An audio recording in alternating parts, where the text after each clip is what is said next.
আমি বললাম জন্ম থেকে মৃত্যু পর্যন্ত যা করবেন তাই। কি করছেন? খেতে বসেছেন, বলতে হবে বিসমিল্লাহ। কার বিধান? খাওয়া শেষ করছেন, বলতে হবে আলহামদুলিল্লাহ। কার বিধান? জুতা পায়ে দিবেন, আরে জুতা পায়ে দিতেও সেখানে আল্লাহর বিধান।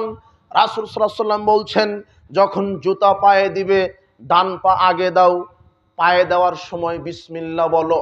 যখন জুতা খুলতে চাচ্ছ তখন বাম পা আগে খোলো, ডান পা পরে খোলো।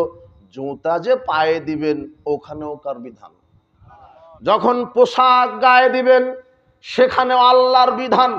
ডান হাত আগে ঢুকিয়ে দিতে হবে, বলতে হবে আলহামদুলিল্লাহিল্লাযী কাসানি হাযা ওয়া রাযাকানিহি মিন গায়রি হাওলিন মিন্নী ওয়ালা কুওয়া।